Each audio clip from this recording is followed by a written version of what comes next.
여기서 이 혼돈, formless, 혼돈은 정돈되지 않은 무질서한 상태를 의미해요. 그리고 공허, empty라고 했죠, 영어로. 공허는 외적으로 볼 때 텅 비어 있는 상태 또는 가치 있다고 판단될 만한 것이 하나도 없는 상태를 가리켜요. 그러므로 결국 하나님께서 창조하신 지구의 원시 상태는 땅이 황폐하고 생물이 살만한 조건이 전혀 갖추어지지 않은 무질서, 혼돈 그 자체였다고 할 수가 있는 거예요. 그러나 하나님은 이러한 원시 지구의 상태를 그대로 방치하지 않으셨어요. 즉 하나님께서는 비록 황량하고 무질서한 지구였지만 이미 그 위에 하나님의 신 곧 성령으로 운행하게 하시고 6일간에 걸쳐서 천지를 조성하심으로 새로운 질서를 확립하셨어요. 사랑하는 성도 여러분, 눈을 들어서 우주 만물을 한번 바라보세요. 얼마나 질서정연합니까? 그죠? 얼마나 질서정연해요. 이 우주는 한치의 오차도 없이 질서정연하게 운행되고 있어요. 이 지구는 하루에 한 번 자전하죠. 그래서 낮과 밤이 생기는 거예요. 자전하면서 이 지구는 태양을 중심으로 해서 이렇게 돌아요. 그래서 제자리로 돌아오는 게 1년이에요. 1년. 한치의 오차도 없는 거예요. 한치의 오차도. 돌아가면서 이 지구가 돌면서 이 태양을 돌기 때문에 사계절이 생기는 거예요. 봄, 여름, 가을, 겨울. 그렇죠? 봄, 여름, 가을, 겨울. 그래서 이 지구가 돌면서 이 태양빛을 받을 때는 낮이고 안 받는 부분은 밤이죠. 그죠? 마찬가지로 자전하면서 공전할 때, 이 태양을 공전할 때 많이 받는, 이 지구상에 많이 받는 부분은 어떻게 돼요? 이 여름이죠, 여름. 적도는 뭐 1년 내내 그냥 그 적도니까 그냥 뜨거운 거고, 북극과 남극은 1년 내내 그냥 찬데니까 차갑고 그런 거죠. 그런 거예요, 이게. 이게 과학자들의 말에 의하면 이 지구가요, 이 태양의 그 빛, 태양 그 열이라든지 그 빛이, 그러니까 태양과 지구의 저 거리가 조금이라도 가깝다든가 조금이라도 멀면은 이 지구가 생존이 어렵다는 거예요, 생존이. 완전한 뜨거움, 아니요, 완전한 그 차가움으로 변하기 때문에 생존이 어렵다는 거예요. 하나님이 그렇게 한치의 오차도 없이 만드신 거예요. 얼마나 감사한 일이에요, 그죠? 사람들이 살 수 있는 환경을 마련해 주신 거예요. 모든 동식물들.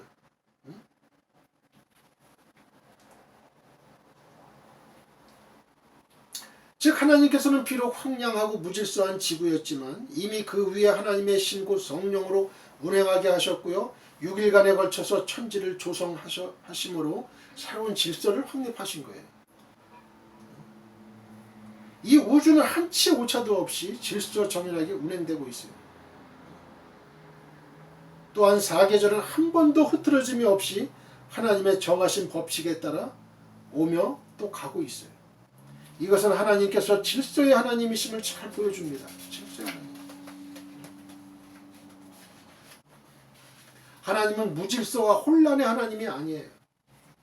하나님은 질서의 하나님이시고 화평의 하나님이세요.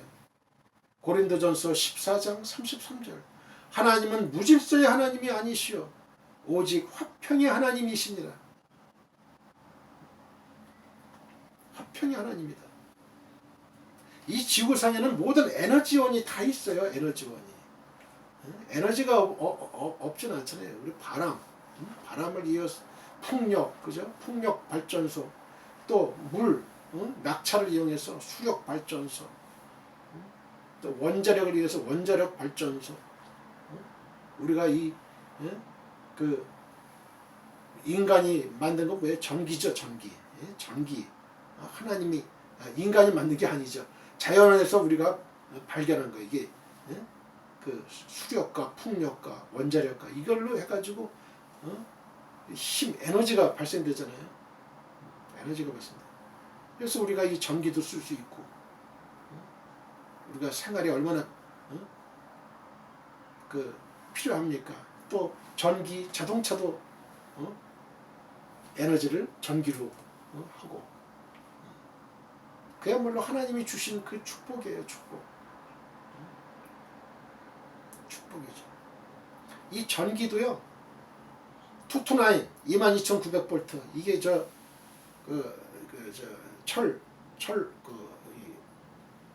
산에 보면은 이 전선줄이 있잖아요. 그게 229이 22,900, 거기 손 한 번 닿았다면 그냥 재가 돼서 그냥 흔적도 없이 사라져요. 흔적도 없이. 그러니까 이 전기가 이게 알맞게 우리한테 올 때, 우리가 지금 220V 쓰잖아요. 이 가정에는 알맞게 우리가 쓰는 거예요. 이게 전기가 반드시 있습니다. 전기줄에 누전이 됐다든지 그 전선이 이게 피복이 벗겨졌다든지, 아니면 전선과 전선이 이게 맞물렸을 때 손을 댄다든지 할 때 전기가 와요. 전기가 와요. 잘못하면 죽어요. 잘못하면 죽는 거예요. 이건 전기가 눈에 보입니까? 안 보여요. 하나님은 눈에 보이십니까? 눈에 안 보여요. 그럼 하나님은 계셔요. 전기도 반드시 있어요. 공기도 있어요. 바람도 있어요. 눈에 안 보인다고 없다? 이건 가장 어리석은 사람이죠. 가장 어리석은 사람.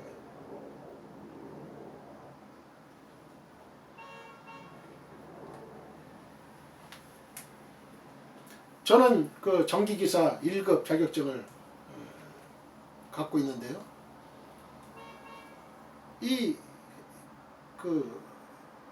하나의 공학이죠. 공학. 전기공학. 뭐 기계공학.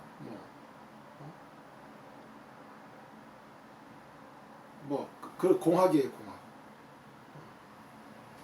이게 얼마나 이게 수학적으로 또 여러 가지 아주 유체역학이라든지 뭐 여러 가지 그걸로 이렇게 우리가 공부를 해봐도 참으로 신기한 거예요. 참으로. 그런데 인간의 한계는 반드시 있어요. 하나님의 그 지혜를 못 따라요. 못 따라. 우리 이 몸을 소우주라고 하잖아요. 소우주. 이걸 하나님이 어떻게 그렇게 신묘막직하게 지으셨나 하는 거를 우리가 보면 볼수록 너무 신기한 거예요. 너무 신기한 거예요. 우리가 과학이 발달한 그 부분만큼만 하나님을 이해할 수 있는 거예요. 우리가 과학 그 이상의 거, 과학이 아직 증명하지 못한 거는 우리가 이해를 못하는 거예요. 하나님의 그 지혜를 우리가 이해를 못하는 거예요. 우리는 하나님을 하나님보다 우리가 더 능력이 많을 수가 없어요. 교만한 거예요. 그거는. 하나님의 능력이 얼마나 대단하신 거예요. 사랑하는 성도 여러분, 우리는 바로 이처럼 질서의 하나님에 의해서 지음받은 하나님의 우리는 아들 딸들이에요. 따라서 우리는 질서의 하나님을 본받아서 매사에 질서 있게 행해야 돼요. 우리는 가정의 질서와 또 교회의 질서와 사회의 질서, 국가의 질서를 지켜야 되는 거예요. 그게 바로 하나님의 뜻이기 때문에 그렇습니다. 고린도전서 14장 40절 모든 것을 품위 있게 하고 질서 있게 하라. 에베소 6장 1절 자녀들아 주 안에서 너희 부모에게 순종하라. 이것이 옳으니라.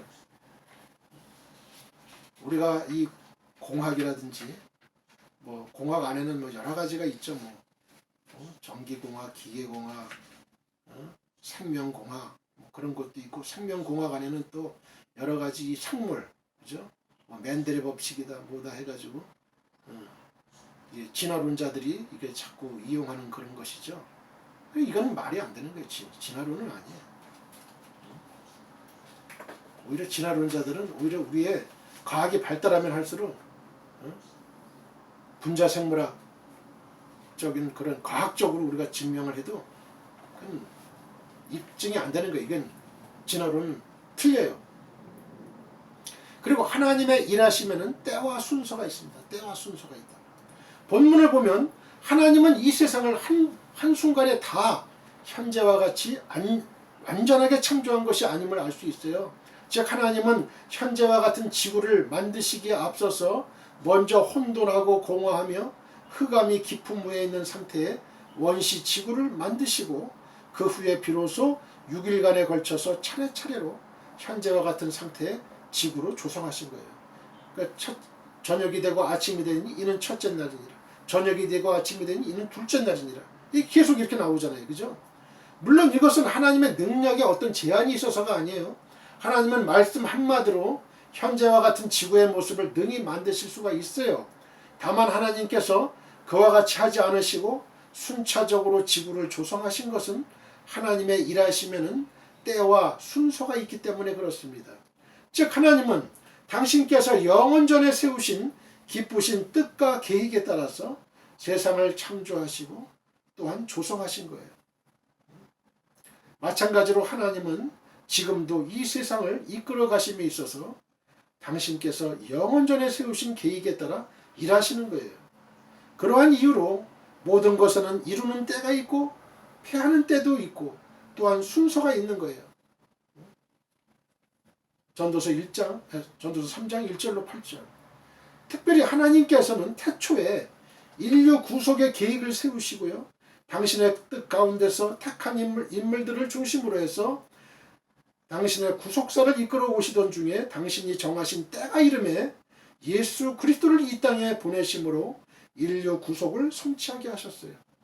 그리고 하나님은 다시 당신의 정하신 때가 이르면 세상을 심판하시고 우리 예수님 오시 전에 심판주로 인류 구속을 완성하심으로 택한 백성을 온전하게 구원하실 거예요. 예수 그리스도 초림의 예수 그리스도가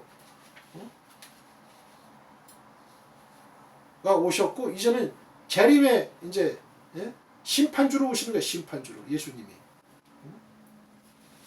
이에 우리는 믿음으로 이 구원의 때를 인내하면서 기다려야 돼요.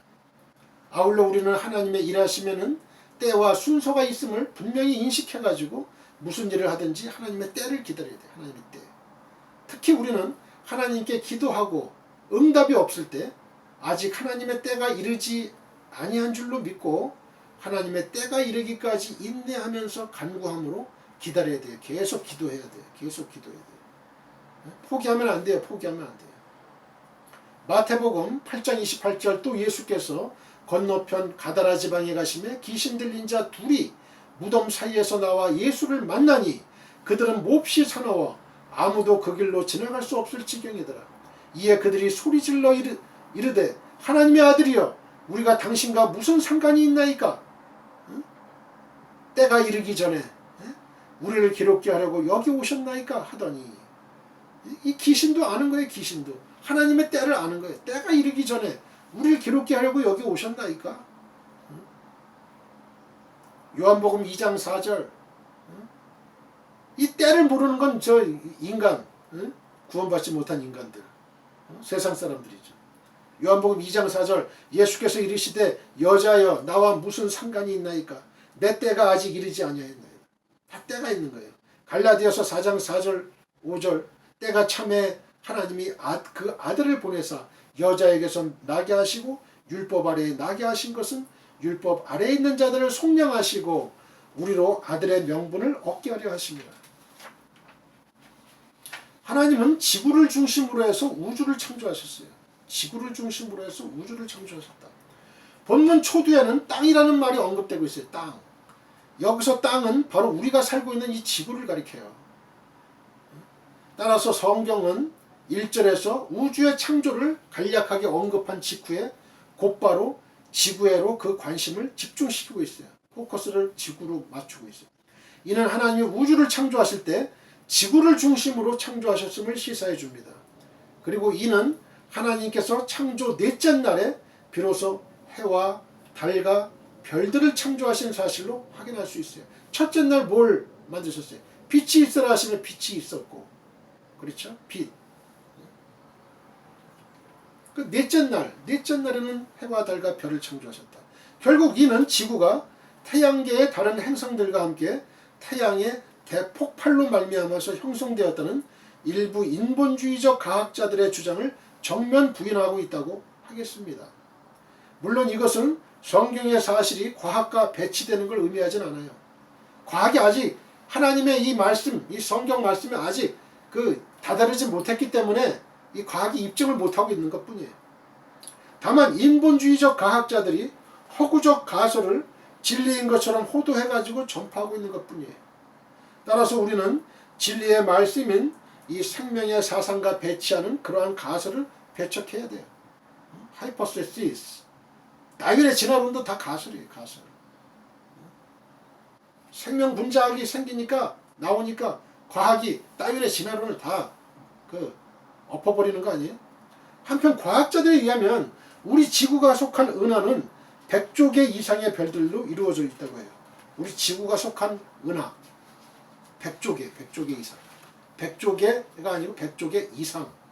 그리고 현재 우주에는 19개의 은하가 있는 것으로 확인됐어요. 아직까지는. 그러면 1900조 이상의 별들이 있다는 거죠. 그런데 약 100만 개 이상의 은하가 있을 것으로 추정하고 있는 거예요. 추정하고 있어요. 100만 개. 100만 개는 뭐예요? 얼마예요? 만경? 그 이상이죠. 그러니까 쓸 수가 없는 거예요. 또한 은하와 은하 사이의 거리는요, 가장 가까운 은하간이라도 약 3천만 광년이나 떨어져 있다. 이 광년이라는 건 뭐냐? 빛이 똑딱하는 사이에 빛이 1년 동안 가는 그 시간을 광년이라고 그러거든요. 빛이 3천만 광년을 가야 돼요. 그게 얼마나 거리가 멀어요.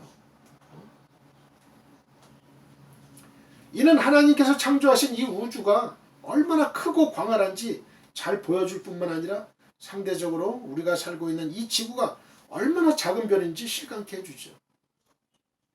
그럼에도 불구하고 성경은 모든 관심을 이 작은 별인 지구에 집중하고 있는 거예요. 그렇다면 성경은 왜 이처럼 유독 지구의 모든 관심을 집중하고 있는 걸까요? 그것은 지구가 하나님의 형상대로 창조한 인간들의 삶의 거주지이자 향후 인류 구속사의 무대로서 그 중요성이 매우 크기 때문에 그렇습니다. 이는 결국 하나님께서 당신의 형상대로 창조하신 인간을 얼마나 사랑하는가를 증거해줘요. 실로 하나님은 인간을 너무도 사랑하셨기에 당신의 독생자까지 내어주는 희생을 감수하셨습니다. 요한복음 3장 15절.